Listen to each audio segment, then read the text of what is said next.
Hola chicos, ¿qué tal? Buenas tardes. El día de hoy vamos a comenzar con la etapa embrionaria. Ya habíamos visto las primeras semanas o las dos primeras semanas de la etapa preembrionaria. Otros la llaman como tal la etapa embrionaria desde la semana número uno, o sea, desde la concepción, pero para nosotros la etapa embrionaria va a iniciar en la semana número 3. Hay una memotecnia que yo les comparto aquí chiquitita, que es la semana de los dos.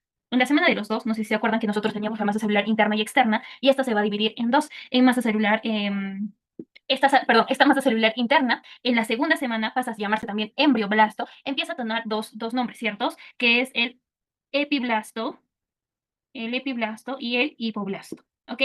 ¿Y cuántas capas germinativas forma? En la segunda semana, dos capas germinativas. Muy bien. Y ahora, esta misma idea, este mismo enfoque lo vamos a tener en la etapa embrionaria, en donde nosotros estamos en esta etapa más o menos en el día, inicios del día 15. Aquí nosotros vamos a tener a nuestro bebé que tiene sus cavidades, una de ellas que viene la de azulcito, ¿cuál era la cavidad que iba para arriba? La cavidad amniótica, que venía del epiblasto, mientras que la de abajo va a ser la cavidad o el saco vitelino, ¿ok? El saco vitelino. En esta semana todavía no vamos a entrar en tanta profundidad de las placentas porque eso lo vamos a ver más adelante, pero que tú tengas en cuenta esto. Ahora, vamos a tener un pedículo de fijación, ¿ok? Que va a conectar, este pedículo de fijación va a conectar tanto la placenta con quién, con el embrioblasto o con estos dos blastocitos, ¿ok? Este pedículo de fijación va a estar formado por una capa que se llama mesodermo extraembrionario, ¿ya? Porque hay uno intraembrionario, ¿ok? Y esto, doctores, ¿ok? Quiero que ustedes me digan, este mesodermo, ok, este mesodermo extraembrionario, tanto embrionario como extraembrionario, tiene capacidad de formar vasos sanguíneos, ¿ok? Es un dato que les voy a dejar por aquí, vasos sanguíneos. Muy bien, ahora, algo que tienen que tener en cuenta también es que este pedículo de fijación va a convertirse en algo que futuramente va a conectar al bebé con la placenta, que eso se llama cordón umbilical, ¿ok? Entonces, este pedículo de fijación se va a convertir en el futuro cordón umbilical, cordón umbilical. Muy bien, yo creo que nos ubicamos entonces perfectamente en tiempo, espacio, persona. Perdón, se me ha quedado lo del hospital. Entonces, tenemos perfectamente, estamos en la semana 2. En la semana 15 va a haber algo que me va a decir y que me va a orientar, oye, estamos en la semana 15. Me va a gritar que estamos en la semana 15. Nosotros teníamos un pequeño círculo que nos definía cuál iba a ser la cabeza. Y yo te decía, si tú sabes dónde está la cabeza, vas a saber dónde está el poto. ¿Ok? Muy bien. Entonces, esta va a ser la cabeza, evidentemente, y esa que me va a orientar, ¿qué es? Va a ser la membrana bucofaringea, ¿ok? Bucofaringea. Ahora, ahora, ahora, en la semana 15 va a pasar algo con el epiblasto, o sea, con lo de azul. El epiblasto, algunas células, muchas células, lo que van a empezar a hacer es a migrar a la parte caudal, o sea, a la cola, o sea, a esta región en específico, a la parte caudal. Van a empezar a migrar y van a amontonarse en una línea formando, o sea, se van a migrar de forma medial, o sea, en el medio, y caudalmente y van a formar como un pequeño surco, ¿ok? A este relieve que ustedes observan se le llama la línea primitiva. ¿Ok? Y con la línea primitiva también se va a formar un pequeño surco que se va a llamar fosita primitiva. Cuando tú mires, ok, cuando tú mires alguna lámina que tengan estas estructuras, tú sabes que estamos en la tercera semana, ok, en la tercera semana. Ahora, todo tiene un porqué, porque evidentemente yo les había comentado de que en esta vida y que sobre todo en medicina, no es que aparezca una cosa porque se le venga en gana y ya, ok, siempre hay un porqué. Y en este caso, ¿para qué se formaría una línea primitiva? ¿Tendría sentido que se forme una línea primitiva? Yo creo que ustedes ya han llevado, que ya han estado leyendo y me gustaría que quizás se pregunten antes de contestar, ¿ok? ¿Para qué? ¿Por qué tendría que formarse esa línea primitiva? Hay necesidad de formarse esa línea primitiva y no te olvides que esta línea primitiva viene de epiblasto. Y para mí es importante porque vamos a ver una patología. Te la voy a dejar por aquí. Vamos a hacer un pinchito. Ok, listo. Entonces, ahí vamos a tener una patología. Ok, muy bien. Esta línea primitiva va a aparecer en la semana 15 con la función de hacer ese proceso que se llama gastrulación. Ah, ¿y para qué es la gastrulación? La gastrulación no es nada más que el crecimiento o que yo como le digo, la digievolución de estos dos, del epiblasto y el hipoblasto, y van a migrar, ya no van a ser dos, van a ser tres. Es como Pikachu o, bueno, no sé, a ver, otra cosa que evolucione. Se me fue, la verdad, algunas cosas que evolucionan. Por ejemplo, ay no, ya eso es una referencia muy antigua. Bueno, en fin, cuando Pikachu empieza a crecer y empieza a tener muchos más, o Charizard pasa de un Pokémon chiquito, todo tierno que parece un dinosaurio, y luego termina siendo enorme, enorme con alas y parece un dragón, ¿cierto? Muy bien, entonces tenemos este epiblasto e hipoblasto, ¿vale? Ahora, para mí es muy importante, como les dije, que migran, o sea, evolucionan, crecen, y ya no van a ser epiblastos, sino van a terminar otros términos con este proceso. ¿Qué entonces hacen este proceso? Así como Pikachu, no sé, agarra relámpagos, o como Goku empieza a juntar ki, no me acuerdo la verdad, empieza a juntar ki, se le cambia el pelo de color amarillo, él cierra etapas y demás. Lo mismo pasa aquí con la gastrulación, ¿ok? La gastrulación es nada más que esto que ustedes están viendo en pantalla, que es la migración de las células del epiblasto hacia por encima del hipoblasto. O sea, como que se mete como con la que te pusieron cuernos, entre ambos, entre tú y tu novio, igualito. ¿Ok? Estas células del epiblasto migran y ojo con lo que te estoy mencionando, ¿ok? Ojo con lo que te estoy mencionando. Estas células del mesodermo migran de forma caudalmente, ¿ok? Van a la cola. ¿Por qué es importante que lo diga? Porque también van a haber algunas células que van a migrar de forma craneal, o sea, para la cabeza, pero no van a formar mesodermo, o quizás sí, pero van a formar otro tipo de estructura, ¿ok? Entonces, para que se forme el mesodermo va a haber una migración, ¿ok? Una migración de las células del epiblasto, ¿hacia dónde? Hacia la región caudal y sobre, ¿ok? Sobre el hipoblasto. ¿Ok? Con esto, doctores, se forma una tercera capa germinativa y a partir de estas tres van a salir todo lo que conocemos. Cráneo, cabezas, ojos, nariz, boca, corazón, músculos, tejido adiposo, tejido, todo va a salir a partir de estas tres. Nada sale de otro lado, ¿ok? Estas tres son las mamás del corazón, son las mamás del ojo, son la mamá del intestino, del hígado, del vaso, de todo, ¿ok? Y vamos a ver que estos se van a repartir. En verdad, esta es la etapa más, esta semana es la semana más bonita, porque aquí tú te vas a dar cuenta de que todo tiene un porqué. Entonces va a haber una migración de las células del epiblasto hacia la región caudal sobre el hipoblasto, o sea, encima, formando así una tercera capa que se va a llamar mesodermo. ¿Ok? Mesodermo. Y estas, como cuando tú te cortas el cabello porque tu ex te engañó, ellas también deciden, ay, no me quiero cortar el cabello, me lo quiero teñir de rojo, me lo quiero teñir de azul, no sé, igual, como que buscas tratar de mejorar esa parte. Entonces el epiblasto también dice, ya somos otra capa, ya no somos las mismas de antes, nos llamaremos ectodermo. Allí es lo mismo que el epiblasto, sí, y el hipoblasto se va a llamar endodermo. Endodermo. Y mira, te voy a dar un tip. Basta con que tú sepas el ec, meso y endo, sabes de dónde va a venir o de dónde va a salir cada estructura. Ecto habla de todo lo que es superficie, meso de todo lo intermedio y endo de todo lo de adentro.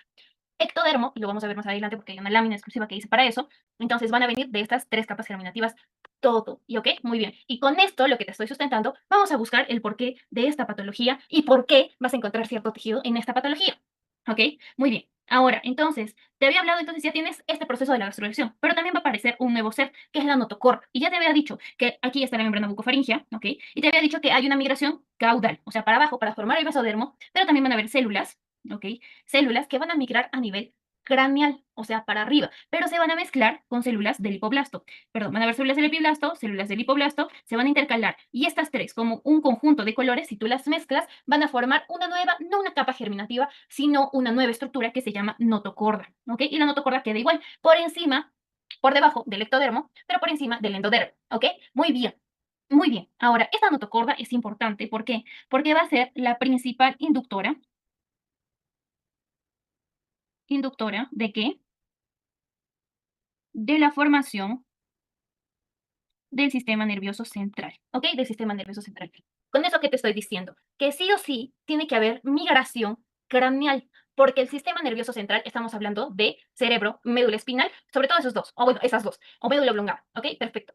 Estamos hablando de quien va a regir todo y absolutamente en nuestro cuerpo. Por ende, es necesario, es importante que ustedes sepan que la notocorda es muy importante. Sin la migración también de las células del epiblasto a través también de la fosita primitiva, pero de forma, repito, craneal, entonces no va a haber quien induzca la formación del sistema nervioso central, por ende, no es compatible con la vida, ¿ok? Y lo vamos a ver más adelante. Muy bien, perfecto. Ahora, entonces, ya tenemos claros cómo es la tercera semana. Ahora hablemos un poquito sobre la placenta. La placenta, en su momento de formación, ¿ok? En el momento de la formación, tengamos en cuenta de que ya hablamos de masa celular externa. Hasta ahí nos quedamos. Y esta masa celular externa, que era de color, hasta ahora me acuerdo que yo siempre le pongo de color verde,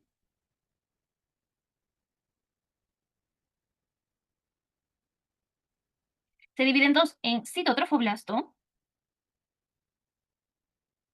y también en sincitotrofoblasto. ¿Ok? Que sus siglas son CT, que ya les había dicho, y SCT. ¿Cuál habíamos comentado? ¿Cuál habíamos dicho que era la que inducía o producía la hormona del embarazo? La, la SCT, la sincitotrofoblast, que es la hormona gonadotrófica coriónica humano. La HCG, y en específico, ¿cuál subunidad medimos? La beta, porque es la diferente. La subunidad alfa es muy similar a la hormona LH, que habíamos dicho que se produce en cualquier momento, tanto en hombres como en mujeres. ¿Ok? Hablemos del sincitotrofoblasto, que van a ser células bien definidas, con actividad mitótica. Con actividad mitótica. Muy bien. Ahora, la placenta, al igual que el bebé, van a ir evolucionando. ¿Por qué? Porque la principal función de la placenta es brindar aporte nutricional al bebé, ¿ok? Para ello necesita generar lagunas, ¿ok? Lagunas de sangre en donde hay un intercambio sanguíneo, no sanguíneo, un intercambio de nutrientes entre la sangre del bebé y la sangre de la mamá. No hay, ojo con esto, no hay una conexión directamente de la sangre de la mamá con la sangre del bebé, ¿ok? Sino se forman como pequeñas lagunas. ¿Ustedes han visto? cómo se pasa material a través de pasiva. Igualmente por acá. ¿Ok? Aquí vamos a tener lagos de sangre o lagunas de sangre de la mamá que van a tener nutrientes que van a pasar por difusión hacia el capilar del bebé. Y el capilar del bebé va a llevar toxinas y demás cosas que desecha para las lagunas sanguíneas de la mamá para que se puedan eliminar. ¿Ok? No hay en ningún momento, ojo con esto, no hay en ningún momento comunicación entre sangre fetal y sangre materna, si no formamos una circulación uteroplacentaria. ¿Ok? En la semana entonces vamos a tener vellosidades primarias. Aquí voy a poner vellosidades primarias y vellosidades secundarias. Secundarias y terciarias o ya de raíz, terciarias. ¿Ok? En las vellosidades primarias vamos a tener el típico, el citotrofoblasto, ¿ok? El citotrofoblasto y el sin citotrofoblasto, que ya te dije, es como un slime, se va a esparcir, se va a diseminar. ¿Por qué capa? El endometrio basal funcional, ¿cuál era? El endometrio funcional. No te olvides que ya se convierte en decidua basal una vez que este sin sitio trofoblast penetre el endometrio, ¿ok? Y ahora vamos a tener por fuera, va a aparecer un nuevo componente que va a ser el mesodermo extraembrionario, ¿ok? El meso extraembrionario. ¿Por qué? Muy bien, si tú le hacemos un corte, que esto lo van a ver, quizás sus autores lo van a repetir mucho, y es más, en alguno que otro ciclo les han pedido que lo repitan, o perdón, que lo dibujen, vamos a ver algo así. Le cortamos y en el núcleo vamos a tener al citotrofoblasto y por fuera al sin citotrofoblasto, ¿cierto? Estamos haciendo un corte horizontal. Muy bien, en las vellosidades secundarias vamos a ver que el mesodermo extraembrionario va a formar, o sea, se va a meter por esta columna que acaba de formar el sin citotrofoblasto. El sin citotrofoblasto, al meterse, genera como una columna, que por ahí también se mete el citotrofoblasto y el mesodermo extraembrionario, ¿ok? Si tú le haces un corte, si tú le haces un corte, tú vas a ver, ¿ok? Tú vas a ver, igual, de núcleo ya no va a estar el citotrofoblasto, sino va a estar el mesodermo, ¿ok? Y alrededor del mesodermo va a estar el sincitotrofoblasto, perdón, el citotrofoblasto, el verdecito oscuro, y por fuera el sincitotrofoblasto, ¿ok? Esa es tu vellosidad secundaria. Muy bien. Ahora hablemos de la vellosidad terciaria. Y ojo con esto, y espero de verdad de corazón que te recuerdes. El mesodermo, doctores, el mesodermo tiene una capacidad de vasculogénesis, que la vasculogénesis es la formación de vasos sanguíneos desde novo, o sea, desde donde no había nada, ¿ok? Perdonen que se ha congelado mi pantalla, no sé qué pasó. Ya, voy a continuar en lo que mi pantalla se va.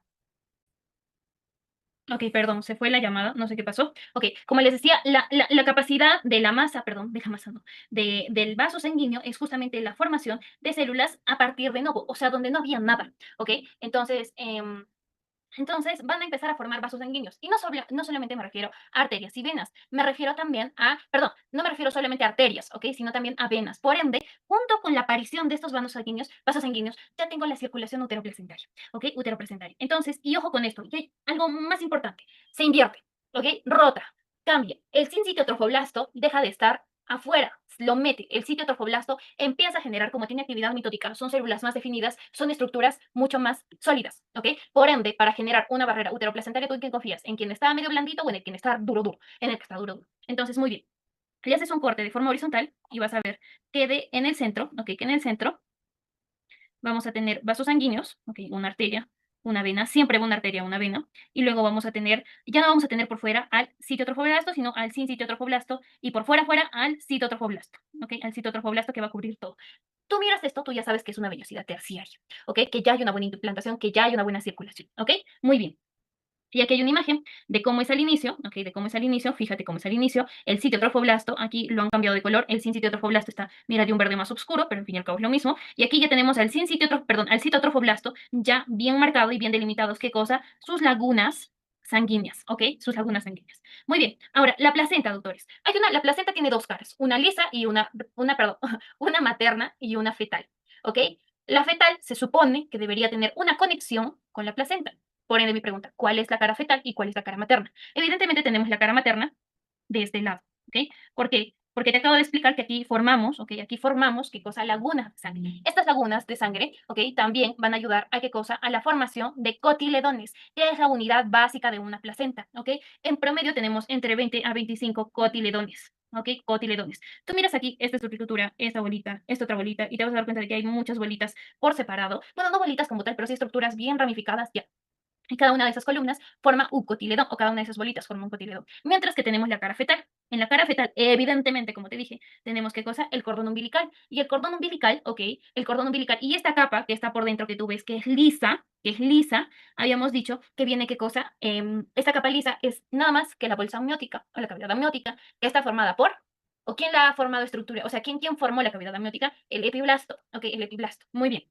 Ahora, veo aquí de que van a ver las venas umbilicales, ¿ok? Las venas umbilicales. Al como que venas, sí, son venas. Ahorita te voy a explicar el por qué. Bueno, lo vamos a ver más que nada en aparato cardiovascular, ¿ya? Pero bueno, hablemos entonces del cordón. Estos son los cotiledones. Básicamente es una estructura ya bien delimitada justamente por decidua basal que ya permite, esta estructura de por sí está llena de sangre. Tú, chicos, ustedes no pierdan la oportunidad de seccionar una placenta. Es más, ahora voy a ir a pediatría y quizás me vaya a escapar atención inmediata de recién nacido. Les voy a mandar videos. La verdad me voy a tardar un poco porque todavía es en mayo, pero la idea es de que ustedes puedan ver también la placenta, ¿ok? Porque es importante. Ahora, Ale, ¿por qué me dices la cantidad de cotiledones? O sea, da lo mismo, son cotiledones, son estructuras ya. La placenta, recuerden que es un órgano de desecho, o sea, tiene un ciclo de vida. Esta placenta tiene que vivir a lo mucho 42 semanas, a lo mucho, ¿ok? No tiene funcionalidad para que viva más, es un órgano transitorio, ¿ok? Muy bien. Entonces, ¿por qué es importante determinar la cantidad de cotiledones? Doctores, cuando nosotros entramos a parto, porque nosotros también atendemos partos, vamos a entrar y hay mujeres, cuando sale la placenta no sale completa. ¿Y cómo me doy cuenta? Contando los cotiledones. Agarro los cotiledones, cuento 1, 2, 3, 5, 10, 25. Oye, este cotiledón no está completo. Yo no sé cómo es la estructura de un cotiledón. Este cotiledón lo que va a generar es que era una comunicación entre la sangre de la mamá, o formar una laguna sanguínea de mamá, y lo de bebé. Si está ahí persistente, la sangre va a salir saliendo. Por ende, es una causa de hemorragia uterina en la mamá. Y eso es peligroso. Las mamás pueden morirse hasta con eso. Entonces es importante que nosotros identifiquemos. Ahora, ¿para qué más es importante? ¿Te acuerdas que yo te dije que tú tenías un gemelo genético? ¿Te acuerdas que yo te dije que tú tenías un gemelo genético que era igualito, igualito a ti genéticamente? O sea, yo le sacaba un pedacito y le hacía su cariotipo y salía igualito que tú. ¿Quién era? La placenta, ¿ok? La placenta. Dime si tú tuvieras, por ejemplo, no sé, unos 10 cotiledones. ¿Es normal? No, evidentemente no es normal. Si no hay esta cantidad de, si tú miras que está anormal, tú no vas a decir, ay, sí, X10. No, probablemente el bebé también tenga alteraciones. Hay que buscarles cuáles son esas alteraciones. ¿Ok? Y con ello voy también a lo que es el cordón umbilical. ¿Ok? El cordón umbilical va a tener alguien que lo proteja. ¿Ok? ¿Y por qué? ¿Por qué hay alguien que lo proteja? ¿Por qué los vasos sanguíneos no pueden estar ahí flotando? O sea, ¿cuál es la necesidad de que estén ahí cubiertos por algo que se llama gelatina de huerto? ¿Ok? Pero ¿cuál es la necesidad de que em, de que esté ahí rodeado de una gelatina de huerto? Eh, ¿Por qué? Porque los bebés cuando al momento de crecer no es que están quietos y son tranquilitos. Habrán visto que lanzan patadas, brazadas, demás. Entonces, hasta se ahorcan con el cordón umbilical. Obviamente, estos son vasos. Cualquier vaso sanguíneo expuesto, chicos, toquen un vaso. Ay, no, es que yo siento que esto debería ir muy íntimamente relacionado con anatomía, pero toquen un vaso y el vaso es súper delgadito, se desgarra muy, muy rápidamente. Entonces, obviamente, si cortas este aporte sanguíneo, evidentemente, ¿qué va a pasar? Se va a matar el bebé. O bueno, el bebé se va a morir, ¿ok? Ten en cuenta de que la placenta mide, perdón, el cordón umbilical de longitud mide entre 50 y 60 centímetros. Si el cordón es muy corto, hay un síndrome que se llama síndrome de cordón umbilical corto, ¿ok? Síndrome tiene una forma de como una espiral, ¿ok? Siempre hay dos arterias, ¿ok? Dos arterias, una vena, perdón, dos arterias que llevan sangre desoxigenada. A diferencia de que lo que nosotros creemos, estas arterias van a recoger sangre desoxigenada del bebé, mientras que la vena umbilical va a llevar sangre oxigenada, ¿ok? Ahora, cuando ustedes vean láminas, porque probablemente vayan a ver láminas, van a ver esto. ¿Cómo me doy cuenta cuáles son arterias, cuáles son las venas? Por ejemplo, yo voy a encontrar luego otro así. ¿Cómo me doy cuenta cuál es arteria, cuál es vena? Y simple. Esto es histología. ¿Ok? ¿Se acuerdan que nosotros tenemos endotelio, cierto? Todas las estructuras tienen endotelio, o sea, las venas, perdón, los vasos sanguíneos. ¿Ok? Pero lo que lo va a diferenciar de una vena, ¿ok? De una arteria, y puede identificar es esto, la cantidad del tejido muscular. ¿Ok? En las venas es muy poco, es muy escaso, por eso las venas se colapsan, ¿ok? Mientras que las arterias, al tener mayor cantidad, ¿ok? Mayor cantidad de músculo, la posibilidad de que se colapsen o que se aplasten es mínima, se van a mantener así circulitas, ¿ya? Ahora, Em, el hecho de tener un síndrome de cordón umbilical corto hace de que ya obviamente va a comprometer el flujo sanguíneo del bebé, ¿ok? Incluso la presencia de una sola arteria, perdón, de una sola arteria o de dos venas y todas sus variantes son indicativos de que pueden haber malformaciones también en el recién nacido, porque si esto no está bien, es como Cristian Nodal. Todos estamos pensando de que le va a ser infiel en algún momento a Ángel Aguilar, ¿cierto? Porque obviamente hombre infiel no cambia. Lo mismo ocurre aquí. Si la placenta está mal, evidentemente el bebé no va a estar mejor, probablemente tenga una alteración. ¿Cuál será? No lo sabemos, hay que descubrir. ¿Ok? Muy bien. Ya habíamos hablado. Ya habíamos hablado de las molas hidatiformes, ¿ok? Y las vuelvo a reiterar aquí, ¿ok? ¿Cómo voy a saber? Y esto, y ya les había contado, o sea, ya les había mencionado algo muy parecido, cómo se formaba por un bloqueo, por una falla en el bloqueo de la polisterina, ¿cierto? Pero ahora vamos a la parte clínica, que es lo que a mí me importa. Si yo tengo una mujer, ¿ok? Vamos a poner aquí un caso clínico. Una mujer que viene con una prueba de embarazo positiva, ¿ok? Embarazo positivo, ¿ok? Positivo, y con valores de beta-HCG, ¿ok? Hablo de beta-HCG cuantitativa. Van a disculpar un ratito. Mi pantalla está recontra lenta. Uy, no sé qué pasó. Ya, estoy viendo aquí mi pantalla, pero no. Acá está. Tengo entonces una mujer con una beta-HCG cuantitativa elevada. O sea, tengo, por ejemplo, una mujer que tiene 10.000 de beta-HCG. Hay valores normales, doctores. Hay valores normales. No es que haya beta-HCG positivo, es embarazo, ¿ok? Mire, tengo una beta-HCG de más de 10.000. Qué raro, ya. Ali, no sé, muy raro. Ya ponle 100.000 para que me creas, ¿ok? Con beta-HCG de 100.000. Y tú dices, qué raro. Y encima tiene una altura uterina. Altura uterina se le conoce cuando la mamá va empezando a gestar.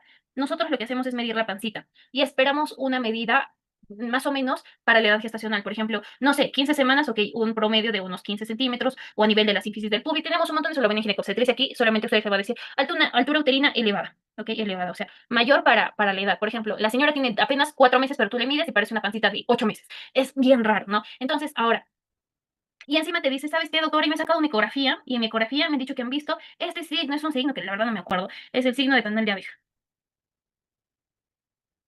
O de tormenta de nieve, que esto, doctores, es pregunta ENAM y es salud, la verdad. Si ustedes banquean, bueno, cuando banqueen se van a acordar de mí, ¿ok? Entonces tenemos este signo de tormenta de abeja, signo de panal de abeja, tormenta de nieve, una beta-HCG elevadísima, ¿ok? Ya habíamos sabido que la molidatiforme parcial es la formación de una placenta mucho más grande que el bebé y de una molidatiforme total que es solamente la formación de la placenta. ¿Por qué? ¿Por qué la beta-HCG estaría tan incrementada? ¿Por qué? Porque no hay bebé. ¿Y quién forma la beta-HCG? El sincitiotrofoblasto. ¿Y cómo va a estar el sincitiotrofoblasto en esta formación o donde solamente hay placenta? Va a haber un montón de sincitiotrofoblasto porque no va a haber bebé, porque solamente va a haber masa celular externa, no va a haber masa celular interna, por ende, todo lo que debería haber estado bebé y todo lo demás va a estar inundado de sincitiotrofoblasto, por ende, mis niveles de beta-HCG están demasiado, demasiado incrementados, ¿ok? Ahora, el hecho de que yo tenga una beta-HCG demasiado, demasiado elevada, no va a haber quien me diga, oye, ya, ponte chepi, ¿no?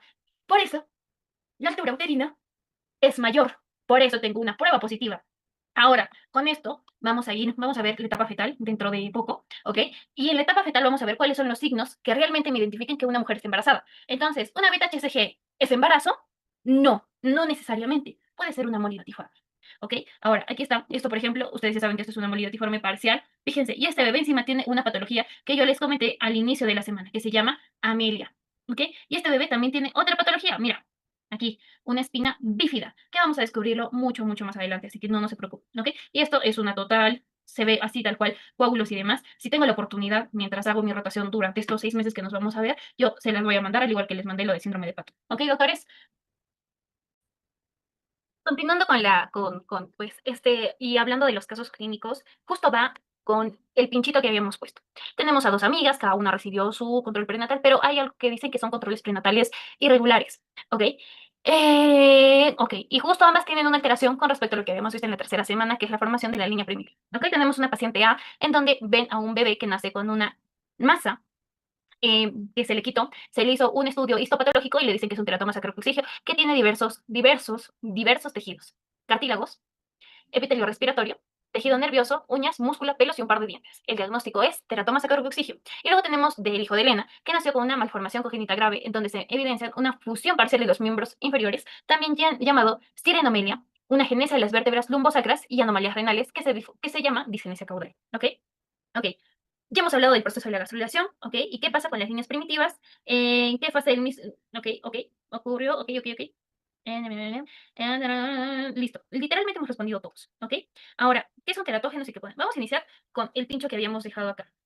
Esta línea primitiva, como les había comentado, nace a partir o nace en el día 15, aparece en el día 15, pero termina y desaparece en el día 21 cuando termina de migrar las células del epiblasto hacia la región caudal. ¿Y qué pasa si no? ¿Y qué pasa si se queda esta línea primitiva? ¿Ok? Para eso vamos a entrar un poquito y vamos a hablar de la siguiente clase, que es de dónde vienen los procesos. ¿Ok? Tenemos el ectodermo, el mesodermo y el endodermo. ¿Ok? Esta semana la tenía programada para la siguiente, pero ya no importa, porque en teoría esto es ya semana 6. En fin, entonces, vamos a hablar entonces también de esto, para ya desarrollar lo que sigue también, que es la etapa fetal. Entonces, en la etapa embrionaria, como les había dicho, cada quien va a tener su respectivo. Entre ellos tenemos, perdón, al ectodermo, el meso y el endo. ¿Ok? Y el endodermo. Muy bien. Ahora, ¿por qué quiero tocar este tema antes de contestar las preguntas? Porque aquí vamos a encontrar y porque hay muchas cosas. ¿Ok? En esta etapa embrionaria durante la semana 3 y 5, esto es un resumen, ¿ok? Quiero que entiendan que esto es un resumen. Quizás no van a entender la formación de mucho de lo que le voy a hablar ahora, pero no se preocupen, ¿ok? Es un resumen, porque esto lo vamos a ver semana tras semana a partir de las siguientes semanas. La formación tanto de la cara, del sistema nervioso, del corazón, por momentos, por etapas, porque cada uno involucra siquiera por lo menos una semana de estudio, ¿ok? Muy bien, ahora, em, nosotros tenemos el ectodermo. El ectodermo va a sufrir, va a pasar en la semana número 4, ¿ok? En la semana número 4 donde nosotros queramos una línea, vamos a formar hacer un cilindro. ¿Cómo haces que algo que es liso, ok, lo tengo un trapito por acá, ok, que algo plano pase a ser un tubo? Lo agarras y lo pliegas, ¿cierto? Lo agarras y lo pliegas. Si lo pliegas, se van a dar cuenta de que tiene aquí, se queda aquí como un ombliguito. Si ustedes lo juntan, si juntan cuatro extremos, a ver, voy a tratar de poner mi cámara. Si tienen cuatro extremos, juntan acá y juntan acá, se van a dar cuenta de que forma como un conglomerado, ¿ok? Lo mismo va a pasar con su ombliguito, toquen su ombliguito, yo no lo estoy viendo, toquen su ombliguito, se van a dar cuenta de que su ombliguito es así con sus arruguitas y todo. Ok, los ombligos regulares, porque también me ha tocado ver ombligos bien raros. Y bueno, los ombligos regulares. Básicamente eso va a pasar en la cuarta semana que ocurre el plegamiento. Ok, donde, no lo tengo acá. Donde básicamente vamos a tener plegamiento lateral, tanto derecho como izquierdo, y craneal y caudal, ¿ok? ¿Qué van a hacer craneal y caudal? Justamente formar o hacer que este disco germinativo se vuelva en un tubo germinativo.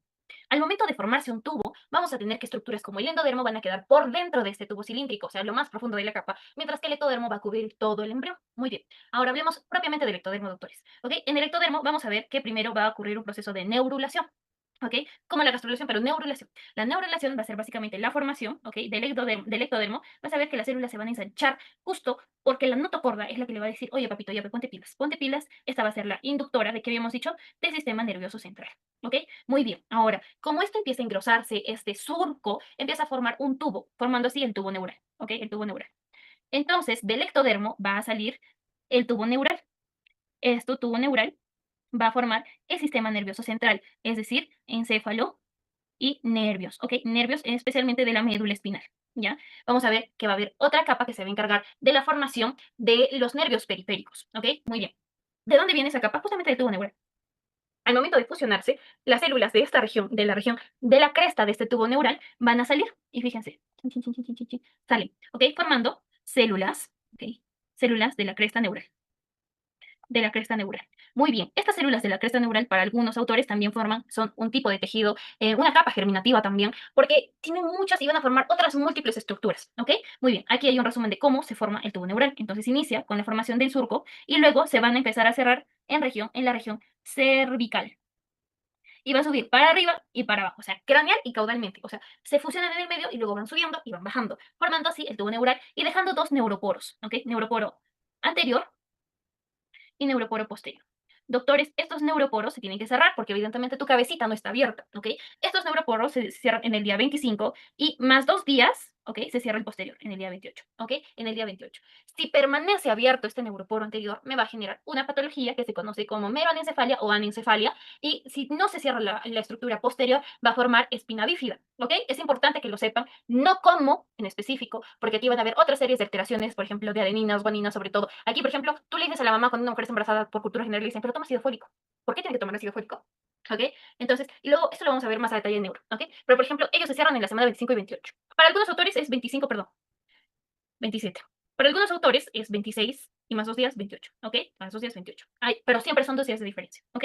Muy bien, estas células de la cresta neural también no se van a quedar en un solo sitio, van a formar o van a ir por todo el sistema o todo el ser humano, ¿ok? Van a formar estructuras en la cara, ¿ok? Como por ejemplo el víscero cráneo, o sea, todo lo que tiene que ver con carita, ¿ok?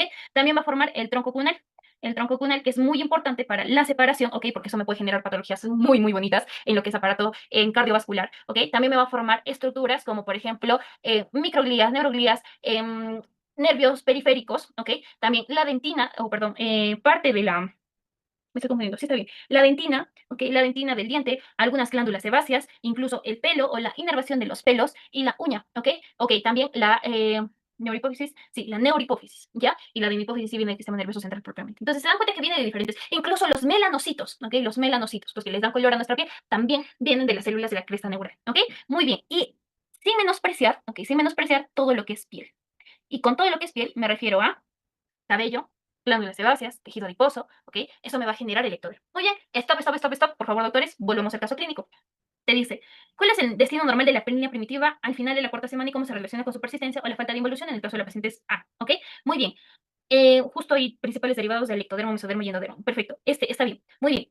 Esta línea primitiva, si persiste, estaríamos hablando de ectodermo o epiblasto. Es la misma cosa, pues, como dicen aquí, no es la misma chola con diferente pollera, ¿ok? Entonces, fíjense, si tú evidentemente es un persistente de células que forman piel, tejido, piel, pelo, dientes, uña, no sé, nervios, y yo tengo algo que persiste y que tiene esa facilidad de formar todos estos aparatos, si persiste este teratoma sacrococcicio, ¿qué va a tener? Evidentemente, piel, dientes y todos los derivados. ¿De quién? Del ectodermo, ¿ok?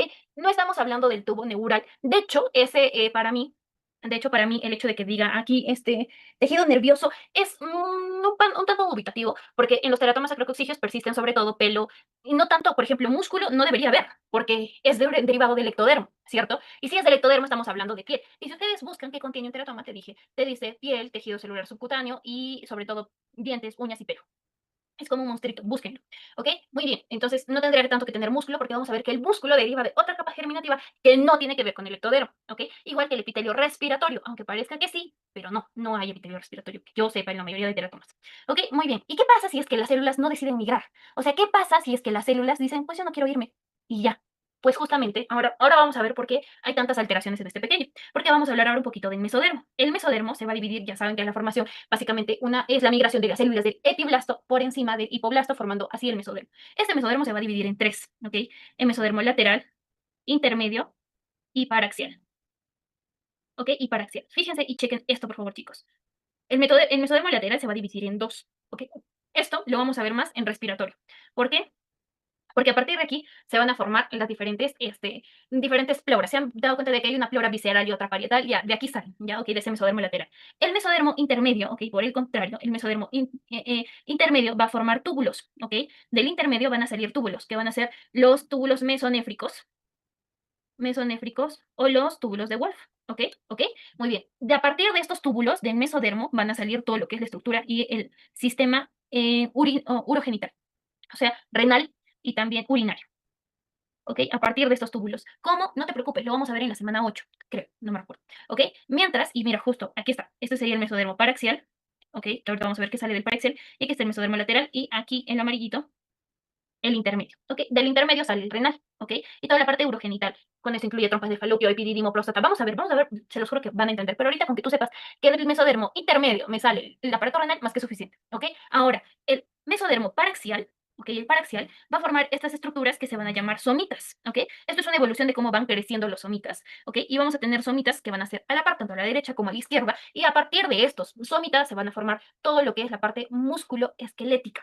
De la parte, repito, del esqueleto axial, o sea, me refiero a parte de la cabeza, parte del cuello, tórax, abdomen y pelvis. Miembro superior, miembro inferior, no te preocupes, lo vamos a ver más adelante, ¿ok? Con que tú sepas que del mesodermo, por ende, sale músculos, sobre todo el esqueleto axial, predominantemente de la región caudal, ¿ok? Y que sale también el aparato urogenital, ¿ok? Más que suficiente, ¿ok? ¿Por qué? Porque si no hay migración de las células a la región caudal, ¿qué va a pasar entonces con este bebé? Obviamente que los pies se van a tener que salir formando, pero si no tienen de dónde construir, ¿qué van a hacer? Van a salir, pero chiquitos, o pegados, o con alteraciones. A eso, doctores, se le llama sirenomelia, ¿ok? Que yo juraba que había puesto fotos acá, pero no me acuerdo. Quizás ponga fotos más adelante. Bueno, ya. Yo juraba que había puesto fotos acá.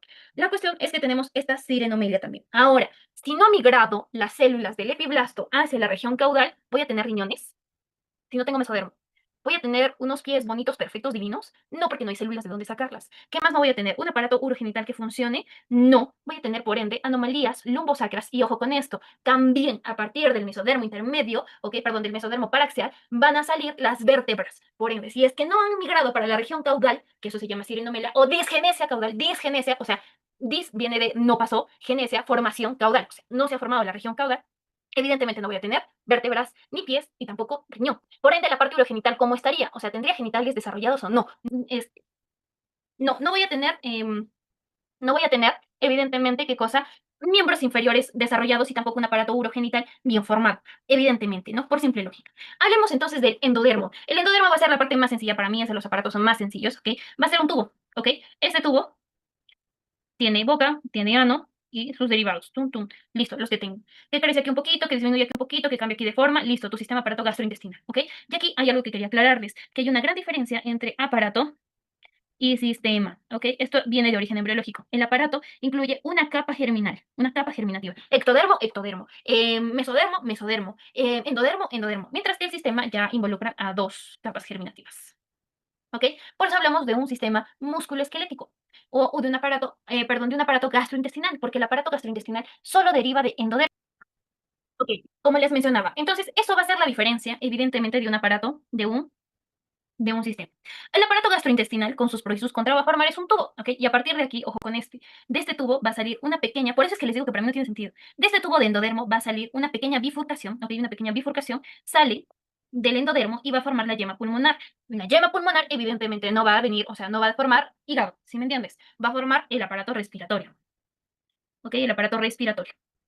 Y ahora, también del endodermo van a salir la tiroides, ¿ok? La paratiroides, el timo y otras estructuras que se ven en aparato faríngeo, ¿ok? En aparato faríngeo. También vamos a tener estructuras como, por ejemplo, el páncreas, la vesícula, que van a salir en los conductos, hepáticos que van a formar parte del endodermo. Y ojo con esto, la vejiga. La vejiga viene de endodermo. ¿Cómo? No te preocupes, ya te dije, con que tú sepas cuáles son los derivados, me sobra y me basta hasta esta semana. Pero en la semana 10 que no me contestes cosas que te estoy mencionando y que te voy a mencionar y te voy a dar los reales, o sea, los reales tips, o sea, definitivamente no. Pero con que tú sepas que de aquí viene todo lo que es el aparato gastrointestinal, o sea, boca, esófago, estómago, duodeno, ilion, yeyuno, colon, ascendente, transverso, descendente, recto y parte del ano, ok, genial. Con eso me sobra y me basta, ok. Muy bien, ya tienes aquí tu resumen para poder sustentar todo. Ok, muy bien. ¿Qué sistemas o métodos se utilizan para el sistema Carnegie? ¿Cuáles son los primeros para el departamento de memoria de una evaluación geográfica? Ahora, esto es importante. ¿Por qué es importante que haya una evaluación ecográfica en el periodo embrionario? Sobre todo en las 5 primeras semanas. No es porque a nosotros nos guste ganar plata. Porque aunque no crean, hay pacientes que a mí muchos pacientes que me dicen, doctor, ¿pero por qué quieren el examen? Porque es para sacar plata seguramente. Y no, evidentemente no, porque primero no nos pagan en el hospital por eso. Y segundo, van a haber situaciones en donde es importante el control prenatal. ¿Por qué? Porque incluso la norma técnica del MINSA te menciona que lo ideal es de 6 a 9 controles prenatales. 6 a 9, ¿ok?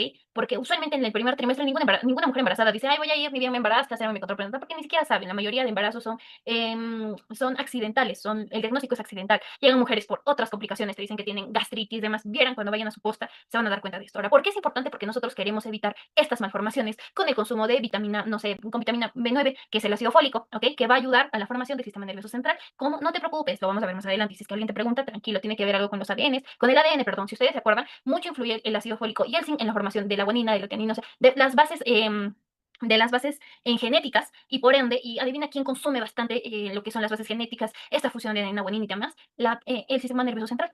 Por eso es que se utiliza como un preventivo en la formación de espina bífida o alteraciones en el sistema nervioso central. Y ahora, ¿cuál es lo malo? Que la mayoría de mujeres lo toma a partir de la del día 30. Y hemos dicho que cuando se cierra el neuroporo posterior, en el día 28, ¿de algo va a servir? Ya no. Porque a partir de ese día no es que se va a cerrar después, más despacito. No, tienen tiempos. La embriología es perfecta, ¿ok? Ahora, ¿cuáles son los teratógenos más frecuentes? Alcohol, el alcohol, el cigarro y demás. No solamente, ahora, tienes que tener en cuenta de que estas alteraciones, por hablamos por teratógenos, no solamente hablamos de cosas que puedan dañar y alterar irreversiblemente la estructura del bebé, sino también hablamos de cosas y estructuras que puedan dañar la placenta, la inserción de la placenta, por ende comprometen la vida del bebé. Ahora, dentro de agentes químicos o, bueno, fármacos, por ejemplo, el consumo de inhibidores de la serotonina, que son para antidepresivos, ¿ok? Antidepresivos. Una mujer que tú tengas, y es algo que me había olvidado explicar aquí, menos mal, ¿ok? Nosotros vamos a tener un gen que va a lateralizar, o sea, va a decir, este es el lado izquierdo. Por ende, el que no está marcado será el lado derecho, o sea, por descarte, ¿ok? Que es el PIX-X2. PIX2, ¿ok? Muy bien. Ahora, estos van a estar mediados y el lefty 1 y el lefty 2. Lefty, ¿ok? Muy ingeniosos estos señores. Estos dependen de la serotonina, ¿ok? Que es una modificación de un aminoácido que nosotros solemos consumir. Ahora, esto también está íntimamente relacionado con ¿qué? Con la depresión y con la ansiedad. Usualmente los inhibidores, los IRS, los inhibidores de la recaptación de serotonina van a evitar de que justamente se produzca serotonina porque están íntimamente ligados con estas alteraciones. ¿Qué va a pasar entonces? Obviamente no va a haber PIX-X2, PIX-X2, ¿ok? Ni lefty 1 ni lefty 2, ¿ok? Por ende se puede lateralizar, o sea, en lugar de que salgan en el lugar izquierdo, salgan en el lugar derecho. ¿ok? A esos doctores, cuando hay un cambio, ¿ok? Donde la izquierda debería estar en la derecha y la derecha en la izquierda, se conoce como situs inversus. Ahora, hay diferentes grados de situs inversus, a veces solamente es el corazón, a veces solamente son la parte gastrointestinal o un situs inversus total. Yo tuve la oportunidad, no le tomé foto a la radiografía ni a nada porque era estudiante, de ver uno, de un niño que parecía un muñeco, o sea, tú lo agarras y parecía un muñequito, y era muy diferente, o sea, tú lo ponías al lado de un recién nacido, y era muy diferente. Me dijeron por ahí que había un caso, pero no me lo quisieron mandar. Espero que todavía siga, porque esos casos se tienen que estudiar, evidentemente. Pero probablemente la mamá haya sido una paciente depresiva, ansiosa, con tratamiento médico, ¿ok? Eso es un teratógeno. ¿Qué más es un teratógeno? Por ejemplo, hay virus y bacterias, perdón, sobre todo virus, bacterias también, que pasan la barrera uteroplacentaria. Como ustedes se han dado cuenta, en ningún momento la sangre se mezcla con la sangre del bebé ni con la sangre de mamá. Por ende, ¿qué estamos esperando con estos pacientes? Pues de que estos microorganismos hayan pasado la barrera uteroplacentaria, como son, y aquí tienes tu famoso torcho. Ok, TORCH. Toxoplasma, rubiola, citomegalovirus, herpes, ¿ok? Y en otros entra la sífilis y demás, ¿ok? Todos estos tienen alteraciones en el bebé, y les voy a compartir uno de mis resúmenes, que es para que ustedes vean, que no, en embriología siempre se ve, y lo vamos a ver más adelante cuando tengamos, ¿ok? Le pueden tomar un screen, véanlo, que son alteraciones que ustedes podrían conocer o saber, ¿ok? Y son el VIH que también pasa y demás, que pueden generar, sí, en el bebé grandes alteraciones, malformaciones también. Por ejemplo, en un paciente con citomegalovirus vamos a tener que tiene calcificaciones periventriculares, o sea, que tiene como pequeñas piedritas alrededor de los ventrículos, que pueden generar también un tipo de lesión, convulsiones de por vida, igual que la toxoplasmosis. Tienen hidrocefalia, ¿ok? Y tienen también convulsiones. Corioretinitis, alteraciones en los ojos, ¿ok? Entonces, sí pasa. ¿Y por qué? Evidentemente porque son virus muy pequeños, muy minúsculos, que pueden pasar esta barrera uteroplacentaria, ¿ok? ¿Qué más? Dentro de los agentes físicos está la radiación, ¿ok? Como por ejemplo, uno de ellos de la radiación es la exposición constante, por ejemplo, a radiofrecuencias, como por ejemplo también dentro de, bueno, de radiación como tal. Se me fue el nombre que utiliza el tomógrafo, por ejemplo. Pues a las mujeres embarazadas no le pedimos tomografía, sobre todo en este primer mes, en estas 5 primeras semanas, bueno, en estas de 3 a las 5, porque es la formación de la organogénesis, ¿ok? Durante esta semana se van a formar todas las estructuras. Pero ¿y por qué no nace sino más? Lo vamos a ver en el tarjeta, cheque, ¿ok? Ahora, van a haber factores metabólicos, como por ejemplo el hipotiroidismo. Hipotiroidismo, que va a generar en el paciente, por ejemplo, la mamá puede tener hipotiroidismo. Un hipotiroidismo mal controlado hace que nazca un bebé con hipotiroidismo congénito, o sea, nacen así, por ende también hay alteración en la formación de la tiroides. O sea, influye mucho el estado del bienestar de la mamá frente también a la formación del bebé. Factores ambientales muchísimos. Por ejemplo, les voy a mencionar este. Y usualmente hago este ejemplo cuando llevamos cara, porque los pacientes con labio leporino, ¿ustedes en quién pensarían que es más frecuente? O sea, yo te digo, en una mamá de 50 años o una paciente de 15, 16 años. ¿Ok? Yo leí un estudio hace bastante tiempo en donde mencionaba que era en chicas muy jóvenes, en embarazos muy adolescentes. Y es cierto. O sea, por ejemplo, yo he visto en mis rotaciones de Carmen que todavía no he hecho como interna, pero como estudiante sí miraba que había muchas chiquillas que tenían sus bebés jovencitas y que tenían labio leporino. Entonces, el estrés, y había esta teoría que mencionaba que el estrés estaba íntimamente ligado con la formación y el cierre y la fusión de esta prominencia nasomaxilar, ¿ok? Nasomaxilar, para la formación del labio leporino. O sea, no se fusionaban bien porque había mucho estrés en las pacientes mujeres. Esa es una teoría, ¿ya? Pero se ha visto de que hay mayores casos en pacientes de 15 y 16. Pero ¿qué va a estar estresada una chica de 15 y 16 años? Su papá los puede botar de casa. O sea, se estudia todos esos ambientes también externos, ambientales, también dentro de la malformación de niños, ¿ok? Es muy importante. ¿Ok, doctores? Muy bien. Eso sería todo por ahora. Gracias.